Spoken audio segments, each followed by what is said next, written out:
की तबादला नीति तैयार हो गई है। ये बड़ी खबर इस वक्त की आपको बता रहे हैं। जल्द शिक्षा विभाग की तबादला नीति जारी की जाएगी। शिक्षा मंत्री डॉक्टर बीडी कल्ला ने कहा, ये जानकारी दी है। मुख्य सचिव के माध्यम से नई नीति को मुख्यमंत्री तक पहुंचाया जाएगा। कैबिनेट में भी ये नई तबादला नीति जा सकती है। सीएम के अनुमोदन के बाद कभी भी तबादला नीति जारी हो सकती है। बजट में जेएलएन मार्ग पर एजुकेशन हब बनाने की घोषणा हुई है। शिक्षा मंत्री ने एजुकेशन हब को शिक्षा के लिए अहम बताया है। शैक्षणिक संस्थाओं और शिक्षा के विकास के लिए एजुकेशन हब नई दिशा देगा, ये उन्होंने कहा है। और शिक्षा के क्षेत्र में एजुकेशन हब से नए आयाम स्थापित होंगे, ये उम्मीद उन्होंने जताई है। पर बड़ी खबर इस वक्त की यही है। देखिए, तबादला नीति जो प्रदेश के दोनों ही प्रमुख दल समय समय पर वादे तो इसको लेकर करते रहे कि जल्द बनाया जाएगा, जल्द बनाई जाएगी, जल्द बनाई जाएगी, लेकिन ऐसा हुआ नहीं। और जाहिर तौर पर क्योंकि ट्रांसफर्स को एक हथियार के तौर पर, पॉलिटिकल वेपन के तौर पर हमेशा से इस्तेमाल किया गया है। ऐसे में कुछ दिनों पहले आपको याद होगा, मुख्यमंत्री अशोक गहलोत एक कार्यक्रम में मौजूद थे और उन्होंने तबादलों को लेकर चर्चा छेड़ी। उन्हें उम्मीद नहीं थी जिस तरह का जवाब भीड़ की तरफ से आया। इसके बाद उन्होंने ये संकेत दिए थे कि जल्द ही तबादला नीति आएगी। शिक्षा विभाग की ओर से तबादला नीति तैयार कर ली गई है और जल्द ही ये तबादला नीति जारी की जा सकती है। शिक्षा मंत्री डॉक्टर बीडी कल्ला ने इस बारे में जानकारी दी। बताया कि मुख्य सचिव के माध्यम से इस नई बनी तबादला नीति को मुख्यमंत्री तक पहुंचाया जाएगा। और ज्यादा जानकारी के लिए बात करेंगे सहयोगी राकेश शर्मा से। राकेश, क्या जानकारी है?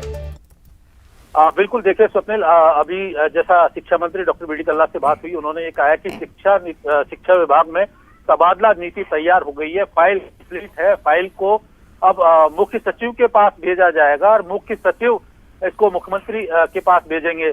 हो सकता है उन्होंने ये भी स्पष्ट किया है कि उससे पहले इस फाइल को कैबिनेट में भी, क्योंकि तबादला नीति शिक्षा विभाग की जो है वो बहुत महत्वपूर्ण है और बहुत बड़े महकमे से जुड़ी हुई है।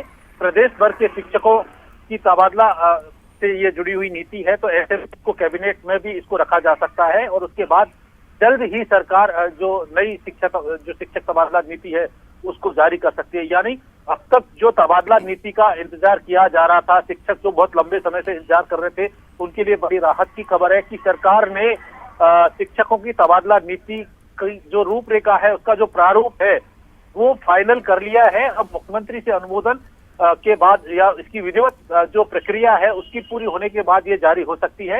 हालांकि जारी कब तक होगी ये तय नहीं हो पाया है, लेकिन जल्द ही विधानसभा सत्र खत्म होने के बाद ये नई तबादला नीति जारी हो सकती है।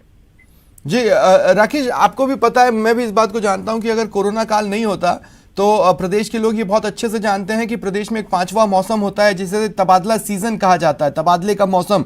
और तब लोगों की दौड़ जयपुर की ओर लगती है।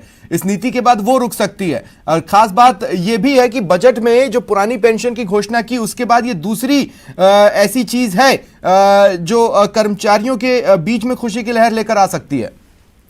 निश्चित तौर पर शिक्षक वर्ग शिक्षा से जुड़ा हुआ एक बहुत बड़ा वर्ग है और जिस तरीके से पहले जो तबादला नीति थी उसमें कुछ विवादास्पद रहे थे, तो विशेषज्ञों से ये राय लेकर के ये नीति तैयार की गई है और जो विभाग के वरिष्ठ अधिकारी हैं उनसे भी इस मामले में कानूनी परामर्श लिए गए हैं। उसके बाद ये नीति तैयार की गई। यानी जो तबादला नीति का मसौदा है वो पूरी तरीके से तैयार हो गया है। तो शिक्षा विभाग के जो तमाम शिक्षक है उनके लिए बड़ी ये खबर है, क्योंकि ये जो तबादला नीति है ये दिशा और दशा तय करेगी कि किस आधार पर शिक्षकों का कहां पर स्थानांतरण किया जाना है, कितने शिक्षकों का इस तबादला नीति के बाद जो है ट्रांसफर पोस्टिंग होना है। क्योंकि सरकार अब जो है 2023 में चुनाव आ रहे हैं, जिस तरीके से कर्मचारी वर्ग को राहत दी है, निश्चित तौर पर शिक्षकों को भी इस तबादला नीति में राहत देने की कोशिश की जा सकती है।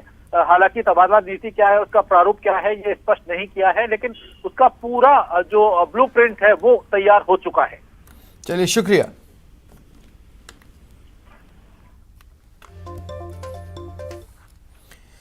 भरतपुर से बड़ी खबर है। दहेज नहीं मिला तो बारात ही नहीं आई। सजी धजी दुल्हन दूल्हे का इंतजार करती रह गई, लेकिन दूल्हा बारात लेकर नहीं पहुंचा। रात 1 बजे तक वधु पक्ष के लोग वर पक्ष का इंतजार करते रहे। वधु पक्ष ने दूल्हे के खिलाफ दहेज का मामला दर्ज करवाया है। वधु पक्ष का यह आरोप है कि बारात लाने से पहले 11 लाख रुपए मांगे गए। देर रात मथुरा गेट थाने में मामला दर्ज हुआ।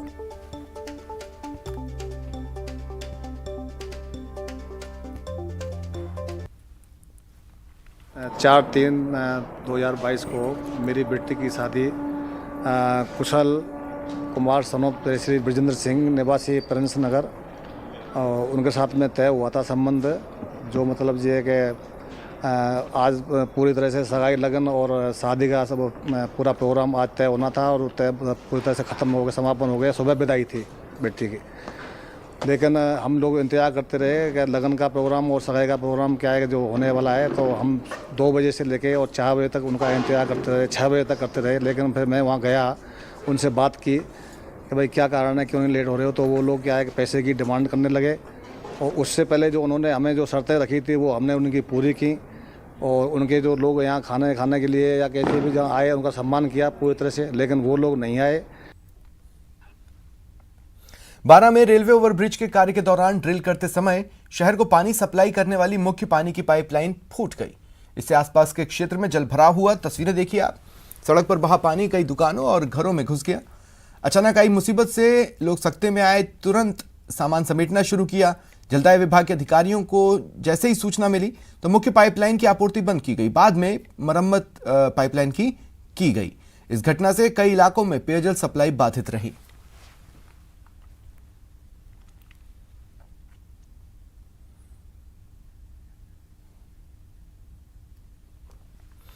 पोखरण में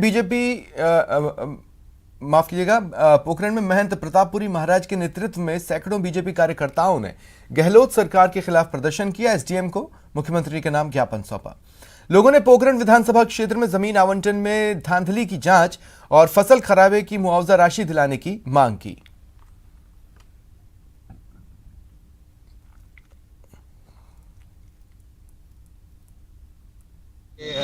समाचार मिले जहां नीमो को ताक में रख करके जमीन आवंटित की जाए, उसकी निष्पक्ष जांच की जाए, हमारी ये मांग है। दूसरा, किसानों की जो फसल बर्बाद हुई है और उनको मुआवजा कंपनियां सही नहीं दे रही हैं, तो तत्काल उनको मुआवजा पूरा दिया जाए, यही मांग है। अब बात बर्थडे पॉलिटिक्स की। 8 मार्च को वसुंधरा राजे का जन्मदिन इस बार खास रहने वाला है। राजे समर्थक इस बार जन्मदिन के बहाने दम दिखाने को तैयार हैं। जोधपुर से भी बड़ी संख्या में राजे समर्थक केशवराय पाटन पहुंचेंगे। जोधपुर के बीजेपी कार्यकर्ताओं के जोश का आखिर सियासी संदेश क्या है, देखिए।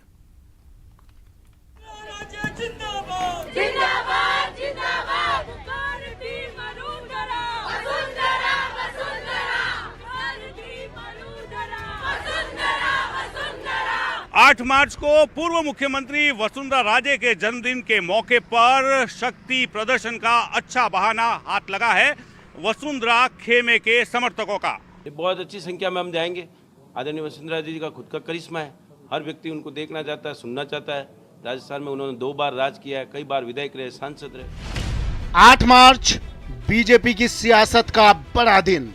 मारवाड़ संभाग में विशेषकर जोधपुर जिले के ग्रामीण, देहात और शहर के प्रमुख कार्यकर्ता ने समूह ने मिलकर अपनी ज़्यादा से ज़्यादा सहभागिता इस सूर्य नगरी की, इस जोधपुर जिले की संभव हो सके, उसके बारे में चर्चा के लिए एक ये बैठक का आयोजन हुआ है।